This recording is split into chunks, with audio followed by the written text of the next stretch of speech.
of reality, just for a second, you know. Let's look at the situation in America objectively. Maybe some of the elements that are usually overlooked in America, or that are only overlooked in isolation. But let's look at it as a whole. Let's look at it as an organic whole. First of all, roughly half of all of the current working age population in America today, the adult population, between 40 to 50% of the adults who are in America today, who are, you know, in the leading positions in America, whether it's in business or in government or what have you, about half of the adult population in America grew up with divorced parents, means single mothers mostly. Okay, well, we're all aware of the emotional and the developmental issues that can affect kids when they're growing up in broken homes, homes without fathers, and so on. There is trauma from that, no doubt. No matter how great that mother is, no matter how great that father may be, a child without two parents who are actively involved in bringing that child up, that child has a much harder time than a child who has both parents. That's a statistical fact. Okay, so half of your adults grew up like that. They were impacted by that. Then if you look at the statistics of abuse and neglect that was reported throughout the 1980s and 1990s, somewhere between 25% and 40% of all American adults today suffered abuse while they were growing up. Physical abuse, sexual abuse, neglect, emotional neglect, and so on. Do you understand? So you have that trauma as well in your adult population, and all of the associated psychological aftermath of that they're dealing with, that they're coping with. At least 10% of American adults today grew up in poverty and economic hardship when they were children. And now in adulthood, 25% of adult American women have been victims of rape or attempted rape. And half of all American women have experienced some form of sexual violence. A quarter of all men, American men, have suffered some form of sexual violence in the United States. Good morning, Africans. I hope you're doing fine where you are, and if you ain't doing fine, please do fine where you are.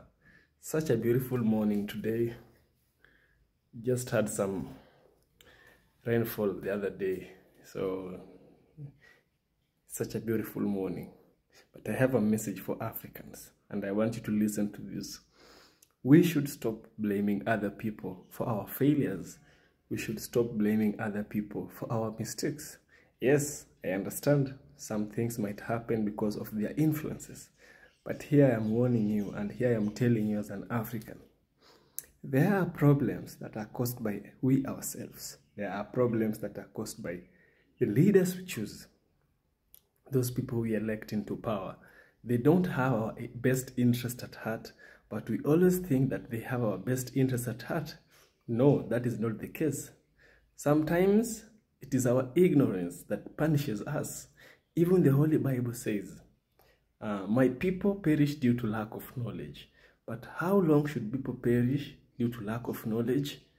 I believe we should be enlightened enough.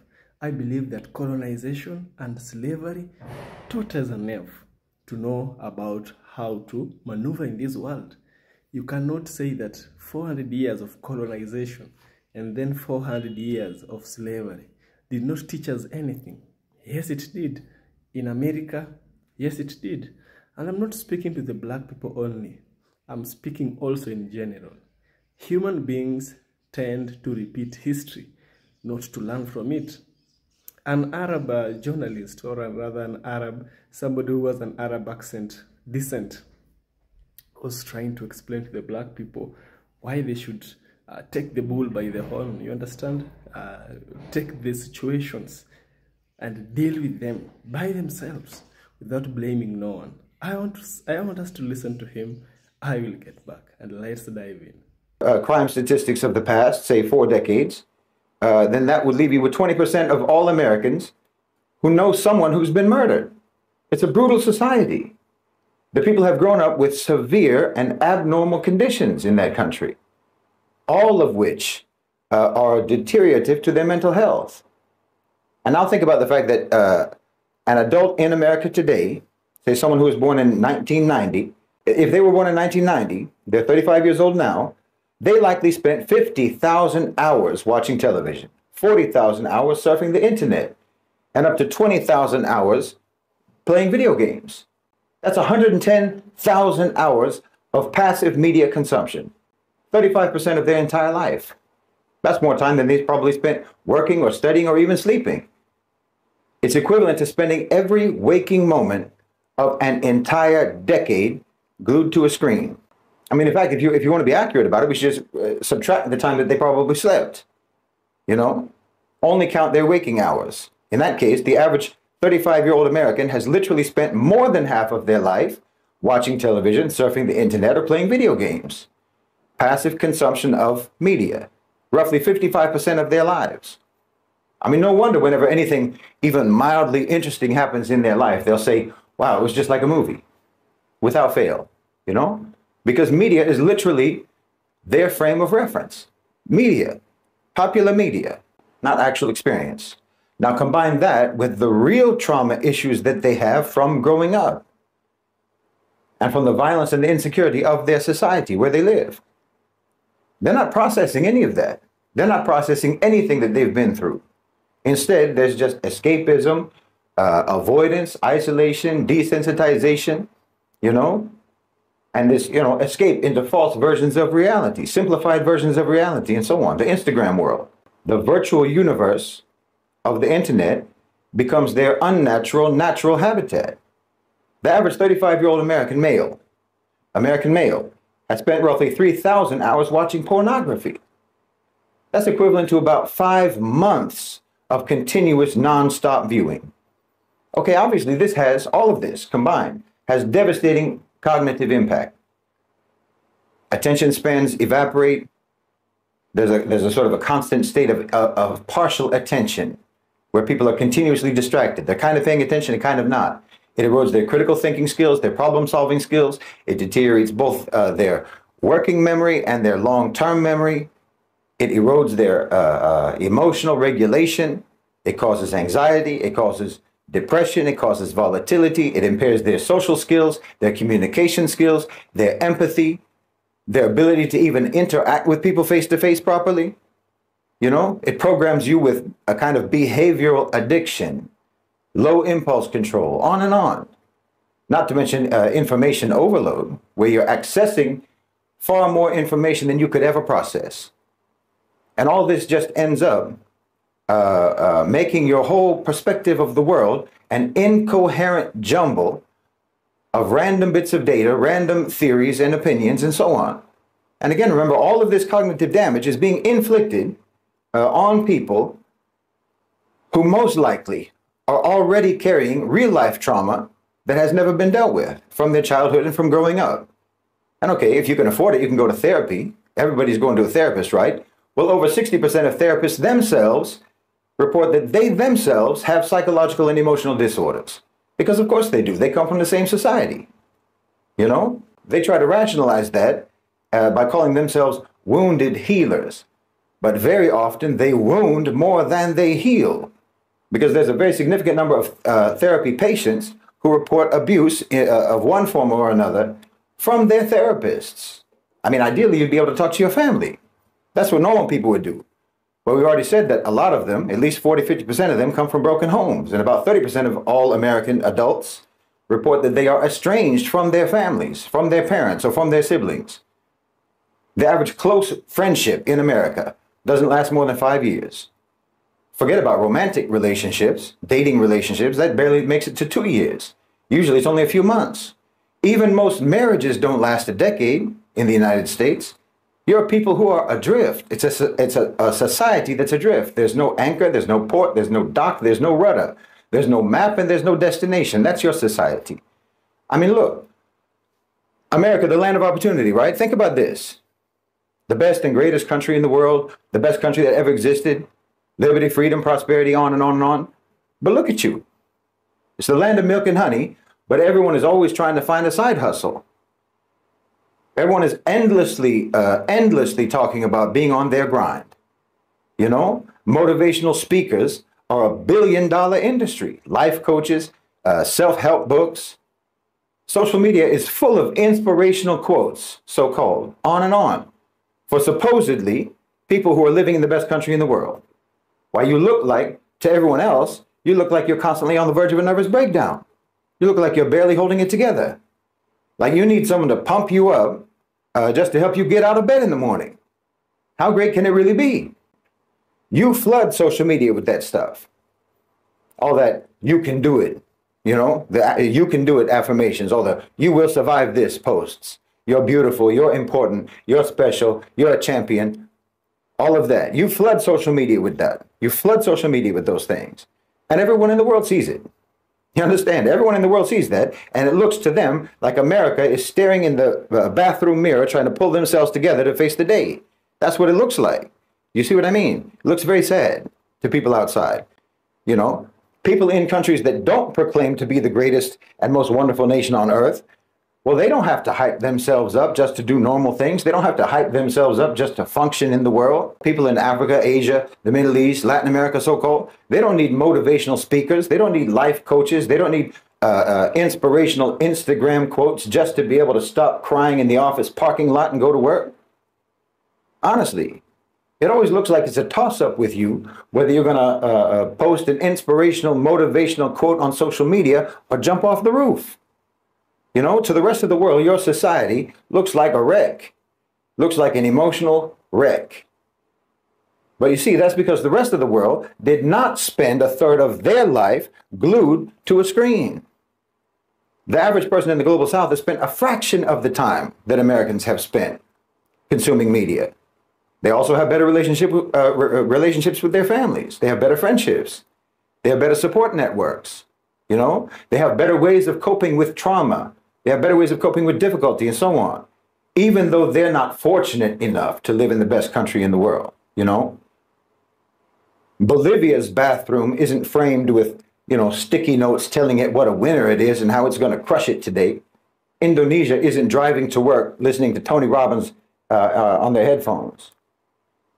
Do you know the awkward, embarrassed silence you would get in Mauritania if you tried to give a confidence-boosting pep talk to a bunch of students? I mean, the only people in the global south, the only people in the Muslim world that this would resonate with at all are the people in those countries who are westernized. Isn't that funny? The more westernized you become, the more Americanized you become, the more you need constant affirmations and constant confidence boosting. Because westernization is alienation from normal human approaches to life, even for Westerners. And see, I'm saying all of this to say, this is why I say that all they do is lie. All they can do is lie, without even meaning to lie. They can't be truthful because they are estranged from the truth. They're estranged from reality. They're estranged from the real world. Their cognitive health is damaged. Their cognitive functions, you know, their thinking skills, their concept of reality. And there's always this smoldering, simmering, mental, psychological, and emotional illness that they're constantly trying to suppress and deny. They're barely holding themselves together, wallahi. Like I said, you flood social media with all your insecurity. You flood social media with all your inadequacy, your low self-esteem continuously. All the, you know, forced displays of bliss, all the beauty filters, all the endless cliched personal development advice. Everyone knows that you're not trying to inspire anyone but yourself. Because your life is so vacuous, your life is so purposeless, your life is so mundane compared to the fake version of life that you spent 100,000 hours absorbing since childhood. And you can't bear to compare the reality of your life with that false version of reality. So you barely are able to even walk out the door without medicating yourself in the morning, medicating yourself either with alcohol or narcotics or prescription drugs, or medicating yourself with social media likes for some vapid quote about living your best life. I mean, think about it. Your society came up with this thing. You tell people, fake it until you make it. Fake it. Fake being capable. Fake being qualified. Fake being successful. Fake being happy. You know, fake being beautiful with your beauty filters. Fake being fit. Fake being healthy. Fake being motivated. Fake being strong. Fake being wise. Fake being smart. Fake being informed. This is what you teach your people. This is what you teach your society. Why? Is it because you used to teach them that if you work hard, you can make it, and everyone found out that that was a lie?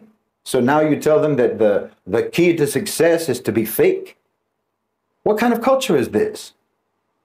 And again, understand that you're broadcasting this pathology all across the internet to the whole world. The whole world sees it. And now everyone knows that you're faking. Everyone knows that you're frauds. See, I'm telling you, it's impossible to get anything even like the truth from these people, because they themselves are cut off from the truth. It's not their fault. It's not necessarily because they are deliberately lying. They're deliberately dishonest. No, but they are no more capable of telling the truth than I'm capable of speaking Swahili. They can't make any sense even if they want to. The society has paralyzed them. They've been victimized. They've been traumatized. And then they were propagandized. They've been militarized, desensitized, dehumanized, and monetized. And yes, they've been neutralized, and that's a whole lot of lies. You know? So if you're American, I mean, if you're Western generally, but especially if you're American, if you were raised in America, and you went through that 110,000 hours of programming, then you have to understand that in order for you to even start learning about reality, if to even start learning, you have to understand you're not even starting at zero. You're in a hole. You're at less than zero. Because it isn't just that you're ignorant about the world, you have been miseducated about the world. So you have to actually unlearn all of that miseducation. You know, all of those tens of thousands of hours of programming, hundreds of thousands, in fact, because that includes not just your media consumption, but it also includes your schooling, your so-called education too. So you have to unlearn all of that indoctrination. You have to unlearn all of that programming just to get you out of that hole, just to get you up to zero. You understand? So that then maybe you can actually start to learn about the world that you live in. You have to get to zero first.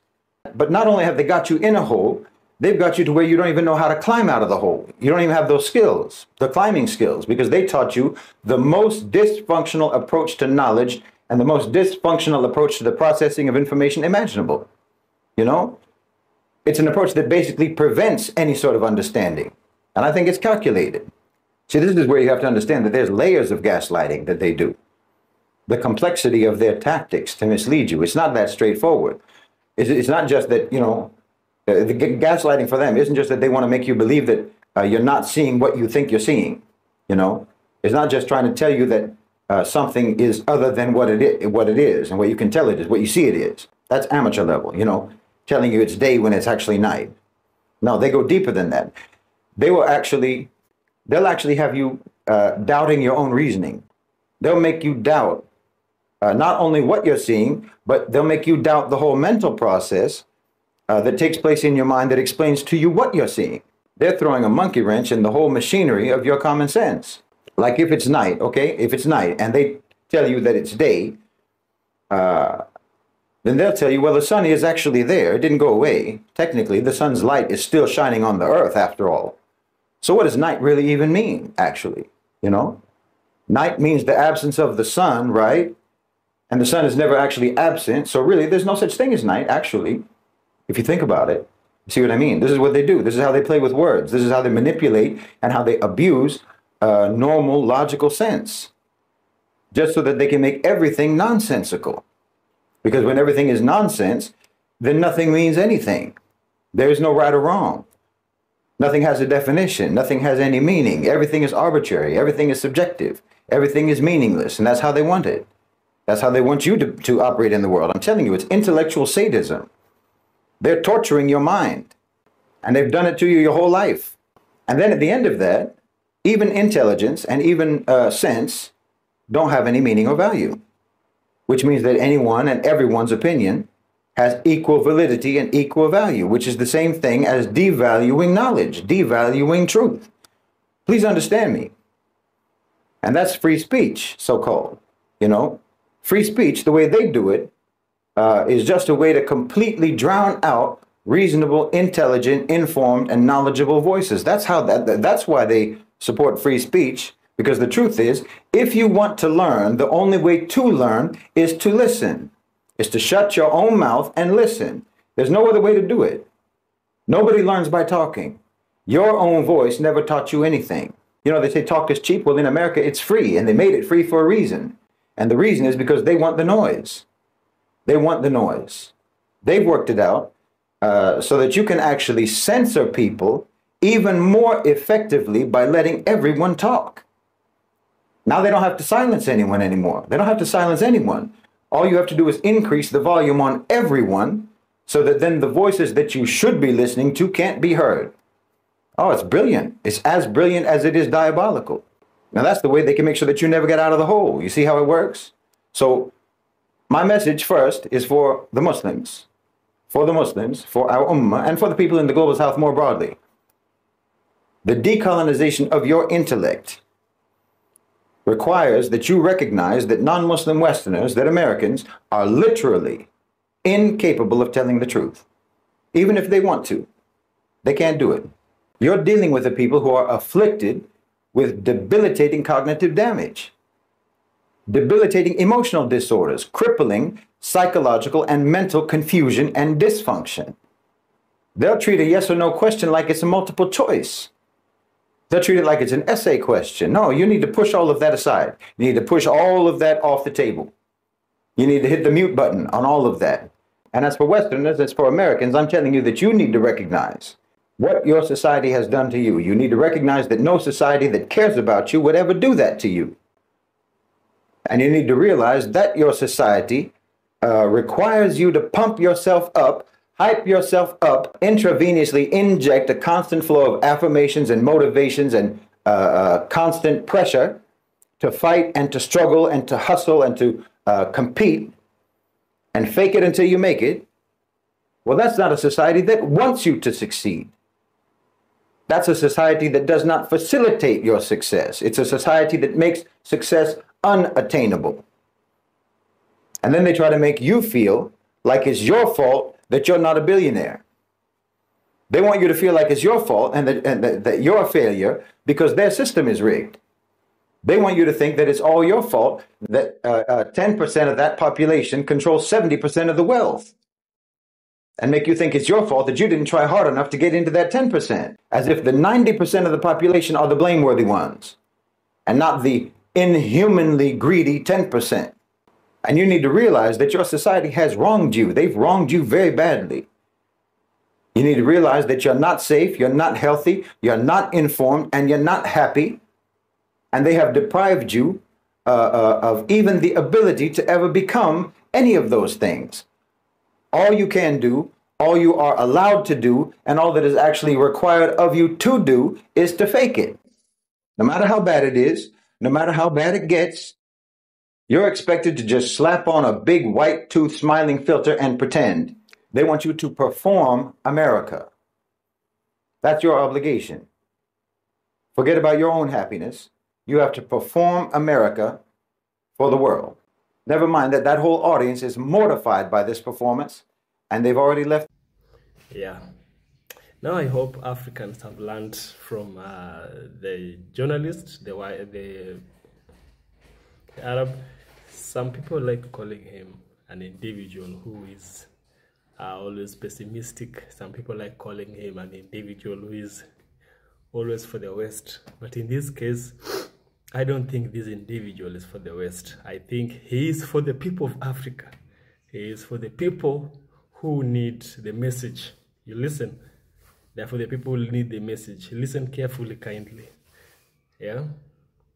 Many times we elect bad leaders. Many times we choose bad partners, even in our life, if we leave the political aspect. You know, the choices you make while you are young will affect you when you are old. You know, you become a thief, you shorten your life. You don't study for your exam, you fail. You sleep during work, you don't succeed in life. You know, the home of the bed, they call that the future. Yeah. So listening to this gentleman is a reminder that Africans should wake up, Africans should stand up, and Africans should work hard how they're supposed to be. You understand? Yeah. This, I hope you've gotten the message very well and you've understood what the gentleman was saying. And I want us to continue this discussion on the comment section. Let's dive in the comment section and let's continue this further discussion. Yeah.